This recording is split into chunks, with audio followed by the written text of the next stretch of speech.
भूख रिश्तों को भी लगती है, प्यार परोस कर तो देखिए। रिश्ते, प्यार और दोस्ती हर जगह पाए जाते हैं, पर ये ठहरते वहीं हैं जहाँ इन्हें आदर मिलता है। तपस्या अगर पार्वती की थी तो प्रतीक्षा शिव की भी रही होगी। आंखों में आंसू माता सीता के थे तो मिलने की तड़प भगवान राम को भी रही होगी। राधा और मीरा अगर श्री कृष्ण की ना हो सकी तो उनके बिना अधूरे तो भगवान कृष्ण भी रहे होंगे। प्रेम तो ईश्वर के लिए भी सरल नहीं था, तो हम इंसानों के लिए भला कैसे हो सकता है। अगर तुम किसी से कुछ भी नहीं चाहते पर फिर भी तुम उसे चाहते हो तो तुम वाकई उसे चाहते हो। जो दिल में है उसे कहने की हिम्मत रखो, और जो दूसरों के दिल में है उसे समझने की समझ रखो। रिश्ते कभी नहीं टूटेंगे। जानते हो प्रेम क्या है? अपने वक्त के कीमती लम्हे किसी को दे देना, किसी की सुन लेना, किसी की आंख से आंसुओं को चुन लेना, किसी के जख्मों पर मीठे बोल के मरहम लगा देना, किसी मजबूर गरीब को इज्जत का एहसास देना। बिना किसी रिश्ते, बिना किसी संबंध के किसी के दर्द का एहसास होना, यही तो प्रेम है। प्रेम से बढ़कर ना तो कोई शास्त्र है ना कोई होगा, बस हम लोगों ने इसे पढ़ा ही गलत तरीके से है, पढ़ा ही गलत नीयत से है। इसीलिए आज प्रेम को इतने गलत नज़रों से देखा जाता है। परमात्मा के बाद अगर दुनिया में कोई पवित्र चीज़ है तो वो है प्रेम। प्यार को परिपूर्ण होने की आवश्यकता नहीं है, इसे तो बस सच्चा होना चाहिए। कुछ लोग ज़िंदगी में खुशबू की तरह होते हैं, जो दिखाई तो नहीं देते पर महसूस होते हैं।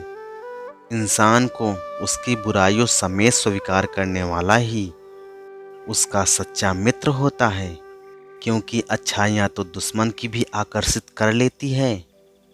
वो लोग कितने कमाल के होते हैं जो अपनी मौज में रहते हैं, साजिशें नहीं करते, नफरतें नहीं फैलाते, बस अपनी मौज में रहते हैं।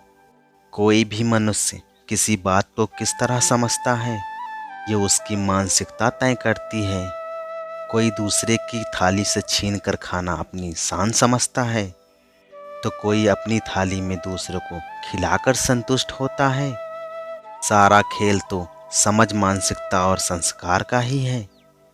पर यह बात तो तय है कि छीन कर खाने वालों का कभी पेट नहीं भरता, और बांट के खाने वाले कभी भूखे नहीं मरते।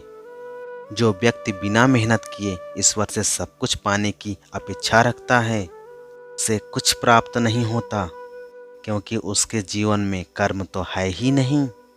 ईश्वर पक्षियों को भी भोजन अवश्य देता है, मगर उनके घोंसलों में नहीं। तकलीफ होने पर जो व्यक्ति सबसे पहले याद आए वही सबसे मूल्यवान व्यक्ति होता है। ईमानदारी और बुद्धिमानी से किया हुआ कोई भी कार्य कभी व्यर्थ नहीं जाता। अगर घर पर 3 वक्त का खाना बन रहा है, मेहमानों का आदर हो रहा है, वो भूखा नहीं जा रहा। ज़रूरतमंद मदद के लिए आए तो खाली हाथ नहीं जा रहा, और बच्चों को अच्छी शिक्षा और संस्कार मिल रहे हैं, तो ईश्वर का शुक्रिया अदा करें, क्योंकि आप इस दुनिया में खुश नसीब और अमीर इंसानों में से एक हैं। जीवन में वो व्यक्ति भाग्यशाली होते हैं जो सुख और साधन से संपन्न हो, लेकिन परम सौभाग्यशाली वो होते हैं जिनके पास भोजन के साथ साथ भूख भी है, बिस्तर के साथ साथ नींद भी है, धन के साथ साथ धर्म भी है, सुंदर रूप के साथ सुंदर चरित्र भी है, संपत्ति के साथ साथ स्वास्थ्य भी है, बुद्धि के साथ विवेक भी है, परिवार के साथ साथ प्यार भी है, सामर्थ्य के साथ साथ दया भी है, और आप सब परम सौभाग्यशाली बने, यही मनोकामना है। सबका ख्याल रखना और अपना भी ख्याल रखना, सदा मुस्कुराते रहना। फिर मिलेंगे अगले वीडियो के साथ।